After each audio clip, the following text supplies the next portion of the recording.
Assalamualaikum warahmatullahi wabarakatuh. Kembali lagi di channel Berita Mistis. Untuk kisah kali ini ada sebuah lanjutan cerita dari kisah sebelumnya, yaitu sebuah kisah yang berjudul Rumah Warisan. Sebuah kisah yang ditulis oleh akun Twitter yang bernama @nyata74042956. Sebelum kita masuk ke ceritanya, tekan dulu tombol like video ini dan jangan lupa tekan juga tombol subscribe channel ini dan nyalakan juga lonceng notifikasinya agar tidak ketinggalan cerita-cerita baru dari channel ini. Dan bagi teman-teman yang ingin membaca langsung ceritanya, nanti silakan saja kunjungi linknya yang nanti akan saya sertakan di kolom deskripsi. Dan seperti apa untuk kelanjutan kisah ini? Langsung saja kita simak berikut ini.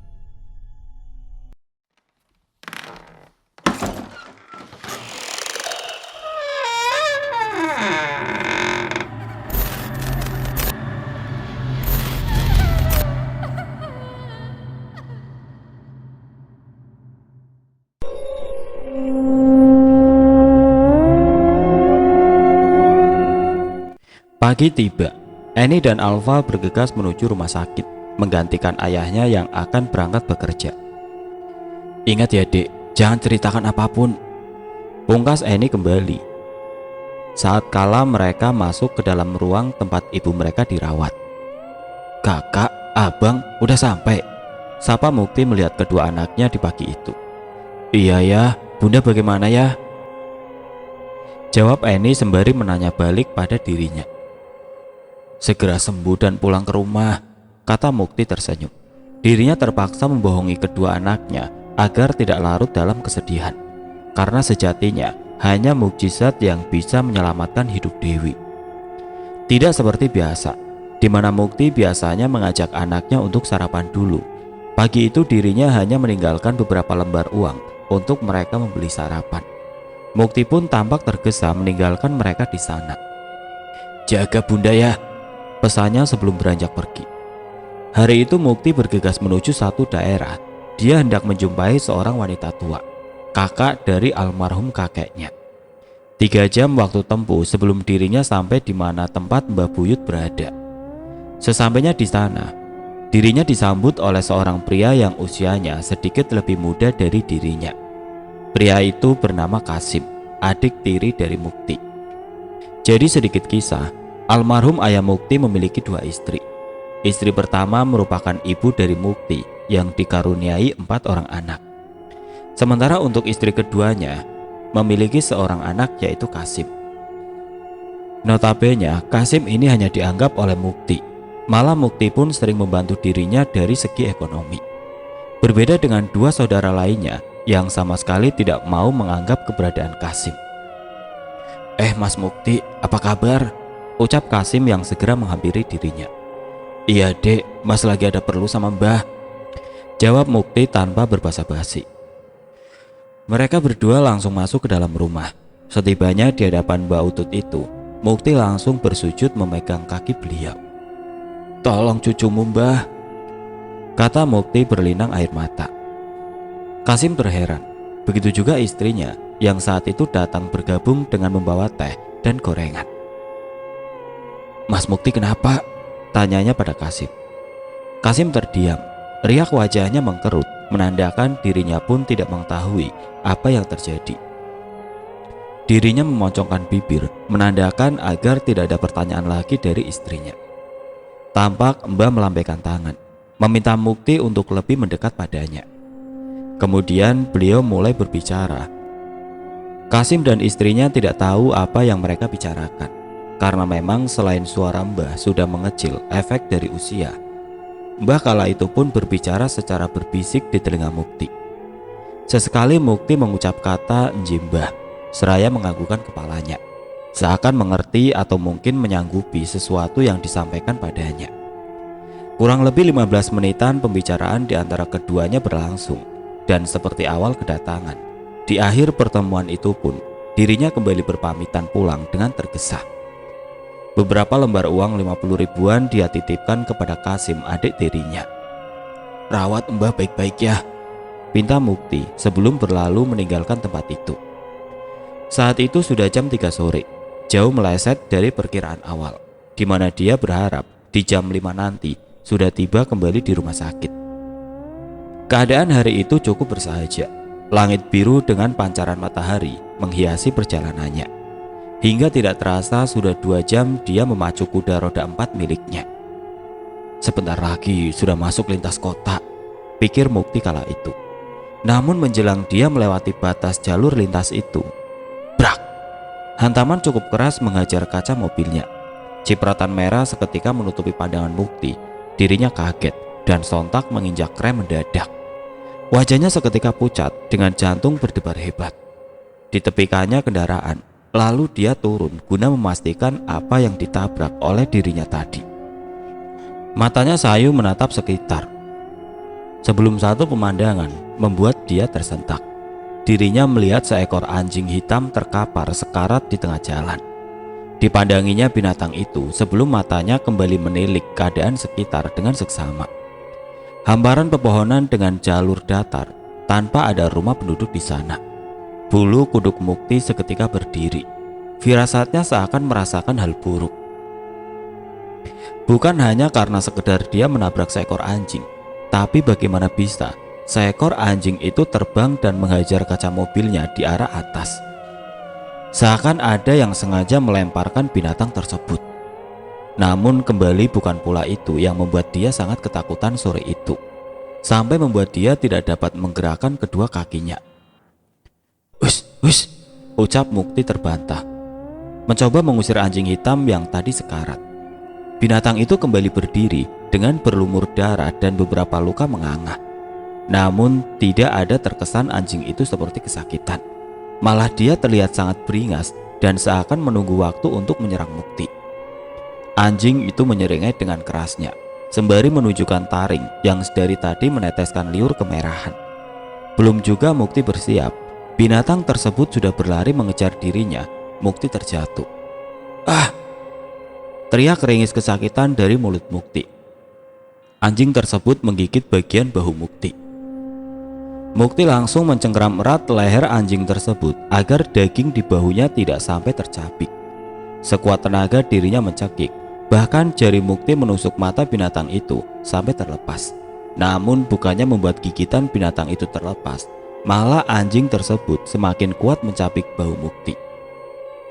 Tampak baju Mukti terkoyak dengan luka menganga di bahu tersebut. Darah membanjiri wajah Mukti. "Lepas! Ah! Ah!" teriak Mukti sembari beringas memukul kepala binatang itu, yang membuat otak anjing itu tercecer.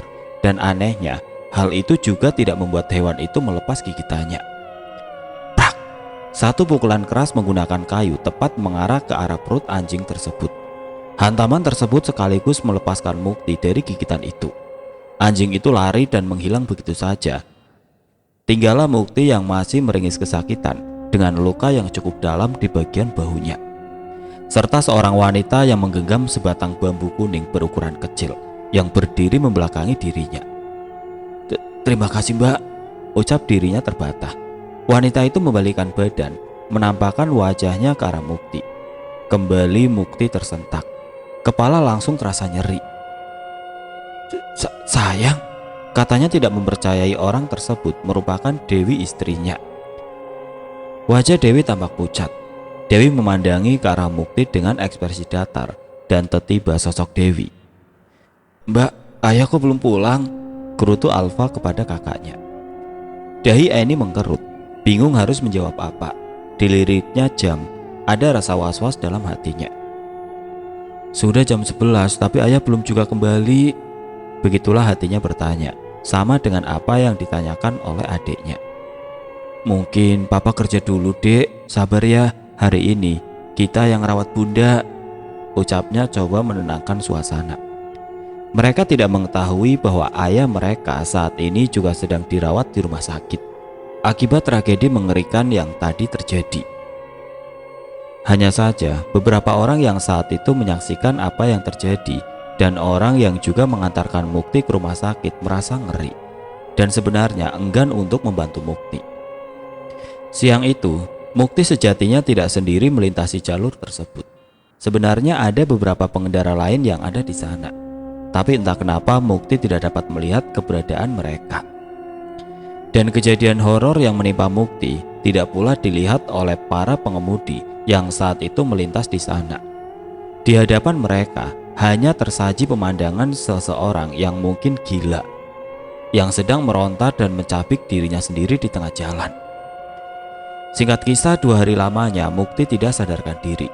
Sesaat setelah sadar, dia langsung beranjak dari kasur rumah sakit dan hendak pergi dari sana. Tapi langkah Mukti dihentikan oleh suster yang berjaga, karena memang Mukti pun masih dalam kondisi yang sangat lemah. Sementara di rumah sakit, seluruh anak Mukti sudah berkumpul. Hari itu Dewi kritis dan mungkin merupakan akhir dari hidupnya. Riak wajah mereka terlihat sedih, terlebih kedua anak wanita Dewi yang tidak kunjung berhenti menitikan air mata. Hari itu juga anak pertama Mukti membuat laporan ke polisi, karena hingga saat itu tidak ada seorang pun yang tahu akan keberadaannya. Dan di saat yang sangat menyedihkan itu, surat panggilan kembali menyambangi Mukti, masih dengan perkara yang sama, yaitu hak waris akan rumah tersebut. Hanya saja Mbak Rina kini yang menjadi pelapor. Berdua dia bersama Giman mengajukan tuntutan untuk kedua kalinya.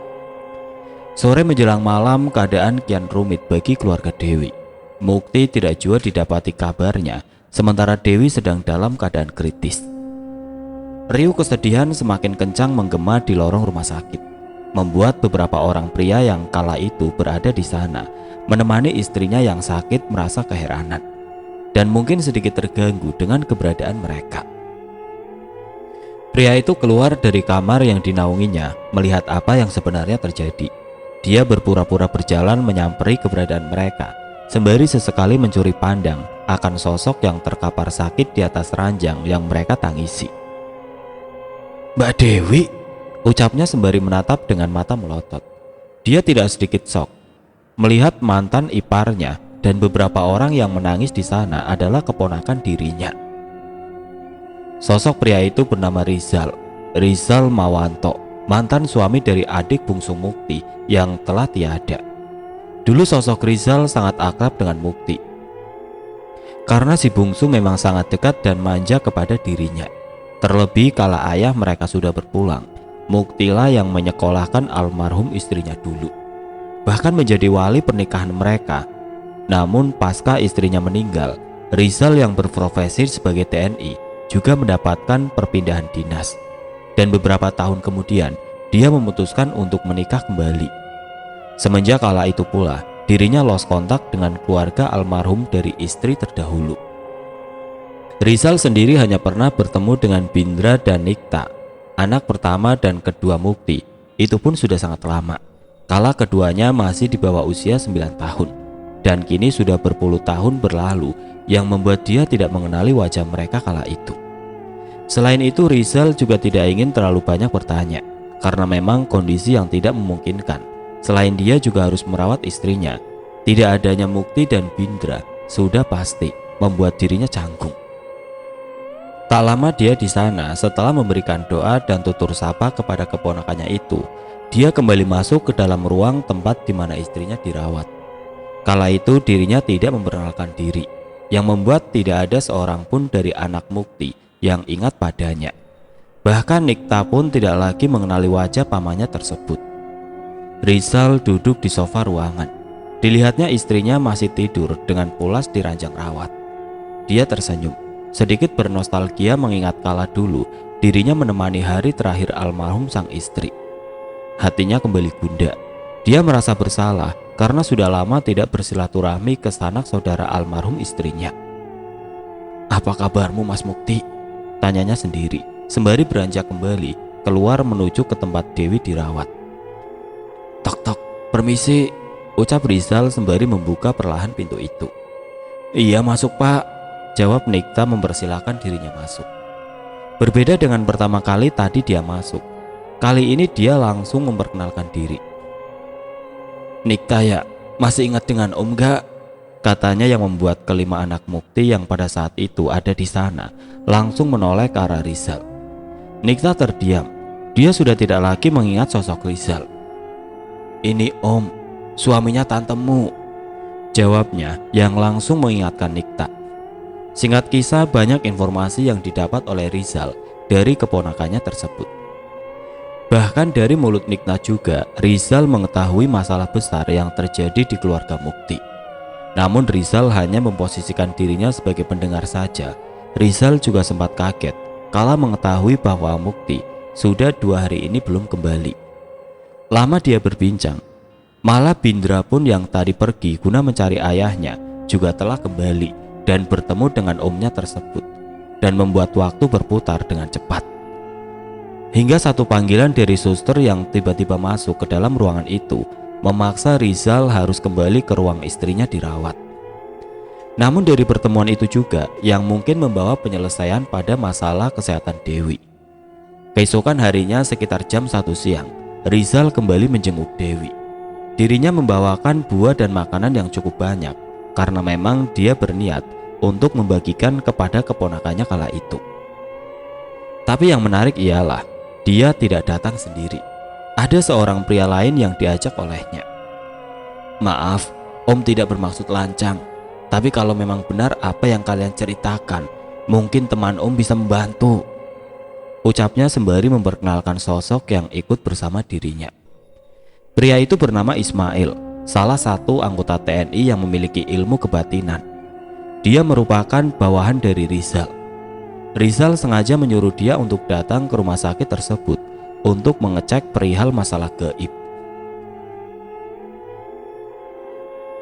"Kali apa yang kalian katakan benar, mungkin Mas Ismail bisa menolong Mbak Dewi," jelas Rizal kepada mereka semua. Tanpa menunggu kata iya dari kelima anak Mukti, Ismail langsung berjalan mendekati Dewi. "Izin ya Mas, Mbak," ucapnya sembari tersenyum. Ismail sebenarnya sudah gatal karena dari tadi dia ingin memukul sosok pocong hitam yang berdiri di atas dada Dewi. Tangannya mengepal, dia menutup mata.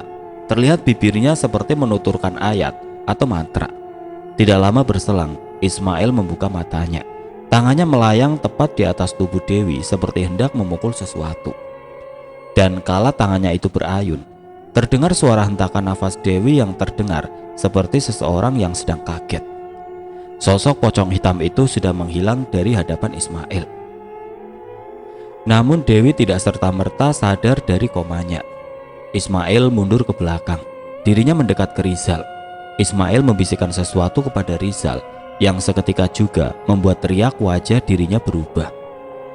"Sebentar ya nak," kata Rizal lalu pergi keluar bersama Ismail kala itu. Tidak lama berselang Rizal kembali masuk. Rizal kembali masuk dalam ruangan namun tanpa Ismail. Ada hal penting yang sebenarnya tadi disampaikan Ismail pada dirinya. Hanya saja kembali Rizal merasa belum memiliki kapasitas berbicara lebih, karena dia pun tidak sejatinya tidak memiliki bakat spiritual. Rizal hanya berpesan semua akan segera membaik. Di hari itu juga, tepatnya menjelang sore, ada seorang pria lain yang datang menjumpai kumpulan keluarga Mukti di sana. Pria itu merupakan OB rumah sakit tempat Mukti dirawat. Mukti meminta tolong kepada dirinya agar datang ke sana guna memberitahukan mengenai kondisi dirinya saat ini. Tangis kedua anak wanita Mukti kembali pecah kala itu. Namun semua tetap bersyukur karena setidaknya Mukti masih dalam keadaan bernafas. Dan di sore itu, Bindra seorang yang pergi menuju rumah sakit tempat Mukti dirawat. Sementara Nikta, Eni dan Alfa setia berjaga di rumah sakit tersebut. Untuk Hamdan, putra ketiga, dan Kamdan, putra keempat, pulang ke rumah guna mempersiapkan kebutuhan, terutama pakaian ganti untuk kedua orang tua mereka, di mana nantinya Hamdan akan kembali ke tempat Dewi berada, sementara Kamdan akan menyusul Bindra ke tempat ayah mereka. Hamdan dan Kamdan tiba di rumah. Kamdan turun guna membuka gerbang rumah, sementara Hamdan yang kala itu masih stay di atas motor yang mereka kendarai. Agak lama Kamdan membuka gembok tersebut. Dan setelah dirinya berhasil membuka pagar, Kamdan menyuruh Hamdan untuk memasukkan motor ke dalam rumah. "Mas, oi mas!" teriak Kamdan kepada saudara kembarnya tersebut yang entah kenapa pada saat itu mematung. Hamdan terdiam sembari menatap lurus ke salah satu arah. Riak wajahnya memucat, dahinya berkeringat. "Mas, Teriak Kamdan kembali sembari menepuk bahu Hamdan. "Ah!" teriak Hamdan menggema. Nafasnya terdengar kasar. "Kamu kenapa, Mas?" tanya Kamdan kembali. Hamdan tersadar, dirinya terasa lemas. Bulu halus di tubuhnya masih berdiri. Dirinya merinding hebat. Bagaimana bisa? Pandangan matanya sejenak berubah. Tidak ada di rumah tempat tinggal mereka.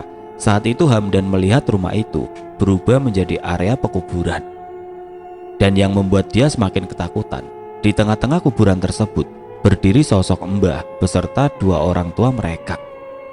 Wajah tiga sosok itu pucat. Mereka menatap Hamdan datar, dan lebih gilanya lagi, sosok Mbah yang saat itu berada di tengah melambaikan tangan seakan memanggil dirinya. Hamdan melihat daging mereka busuk. Belum lagi bola mata ibunya Dewi terlepas, yang sontak membuat dirinya kaget. Seketika itu juga, ketiga wajah sosok demit itu menjadi sangat mengerikan, menghitam dan penuh borok. Mas, ditahannya, diam saja," gerutu Kamdan yang masih terheran karena belum mendapatkan jawaban dari Hamdan.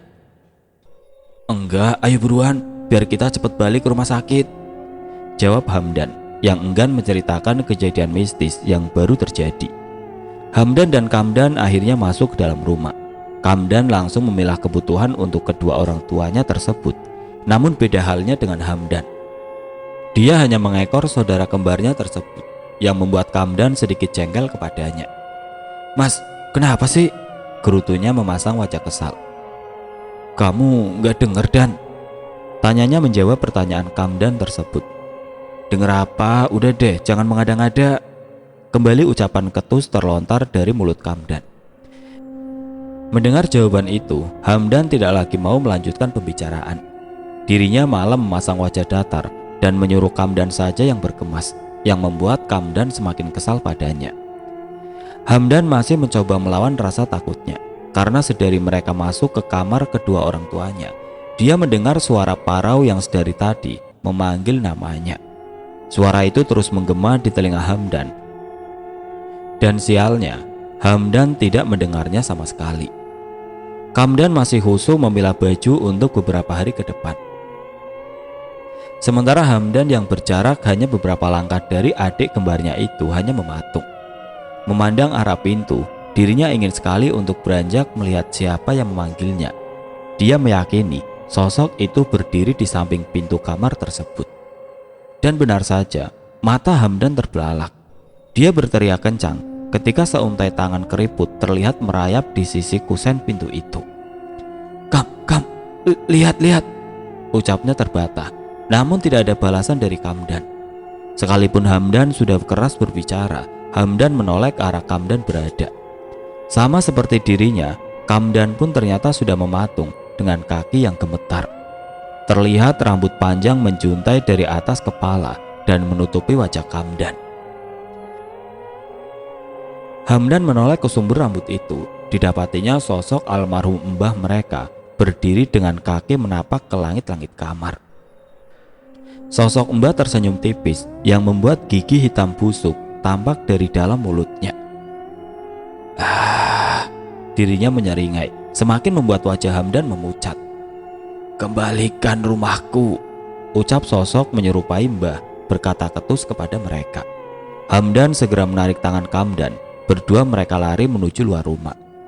Tidak mereka hiraukan lagi niat awal tujuan pulang ke sana, namun langkah mereka seketika terhenti.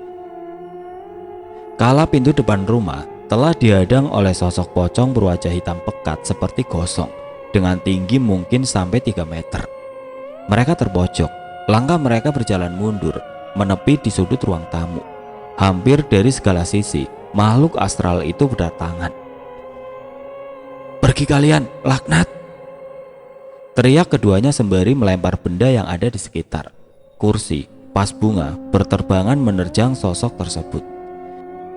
Namun tidak satupun lemparan mereka mengenai makhluk-makhluk gaib itu. Benda-benda itu hanya menembus mereka tanpa bisa melukai sedikit pun.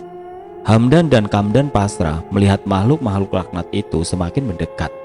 Dan entah kenapa hawa sangat panas seperti membakar kulit terasa kala sosok-sosok menyeramkan itu mendekati mereka. Hamdan dan Kamdan serasa terbakar api. Keduanya terkapar meronta di lantai. Hamdan juga mendapati sosok pocong itu kini menindih tubuh Kamdan. Dia berdiri di atas perut Kamdan yang membuat saudara kembarnya itu memuntahkan darah segar dari mulutnya. Namun tidak ada yang bisa Hamdan lakukan karena dia pun masih tersiksa dengan rasa panas dari dalam tubuhnya. Keduanya mengerang kesakitan, berteriak sejadinya. Prak! Suara hantaman keras terdengar, pintu rumah mereka dijebol. Bindra datang di saat yang tepat. Astagfirullah, ucap salah seorang pria lain yang saat itu datang bersama dirinya. Pria itu merupakan seorang paranormal bernama Mantri yang dimintai tolong oleh Ismail untuk membantu dirinya menyelamatkan keluarga Mukti. Jadi sesaat kala Kamdan dan Hamdan pergi, Bindra yang rencana akan menuju ke tempat ayahnya dirawat, membatalkan niatan tersebut. Saat itu dia dipanggil oleh pamannya Rizal. Pamannya menyampaikan apa yang tadi dikatakan oleh Ismail kepadanya, bahwa ada media yang harus disingkirkan dari dalam rumah itu. Singkat kisah, Rizal mengantarkan dirinya ke tempat Ismail.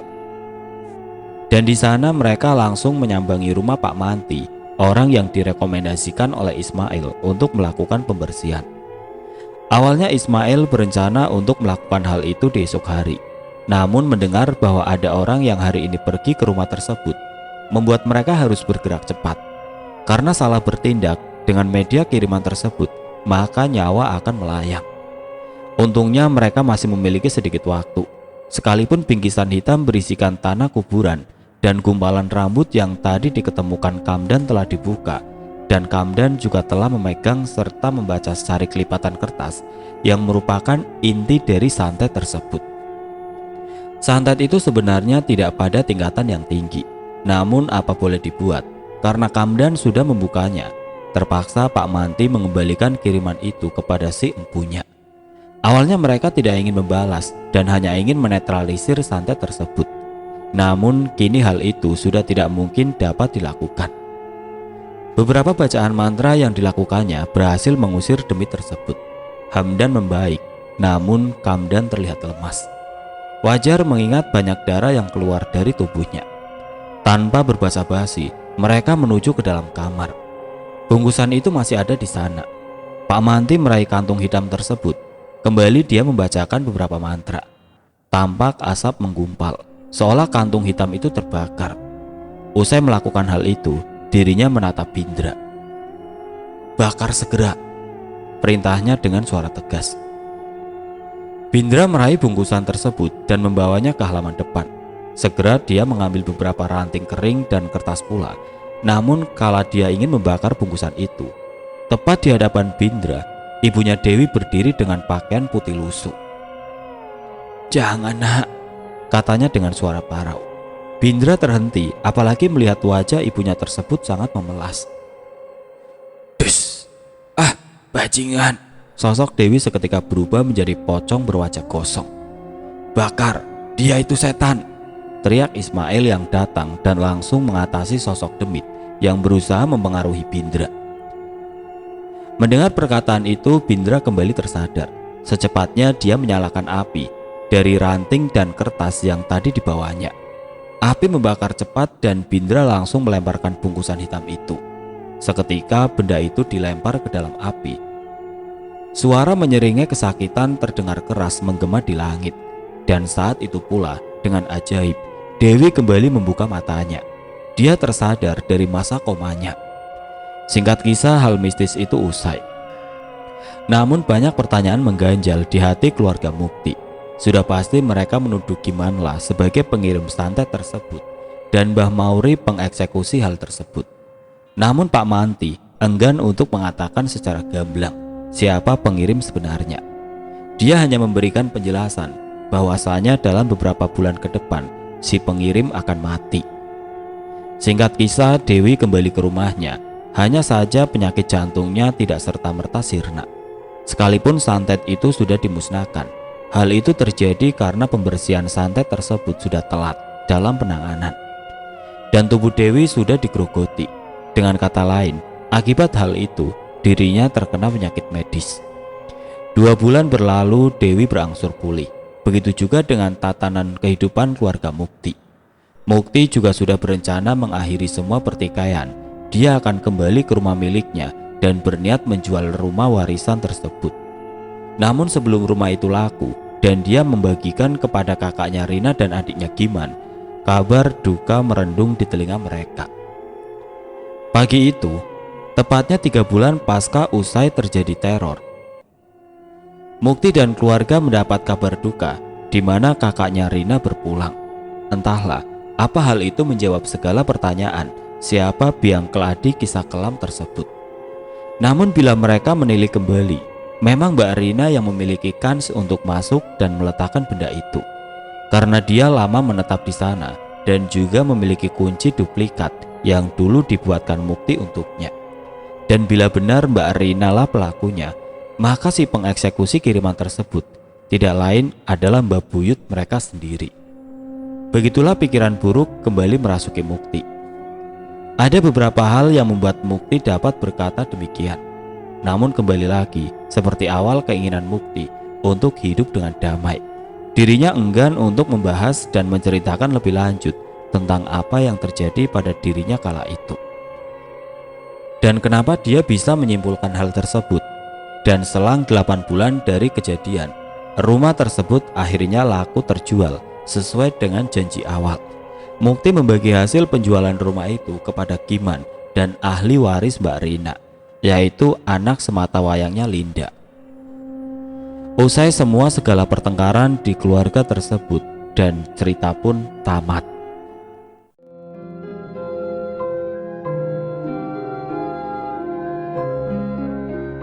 Oke teman-teman, sekian untuk cerita kali ini. Semoga apa yang sudah saya sampaikan dalam kisah ini dapat dijadikan pelajaran untuk kita semua.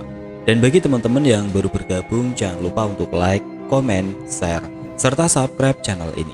Dan nantikan kisah-kisah horor berikutnya tetap di channel Berita Mistis. Wassalamualaikum warahmatullahi wabarakatuh.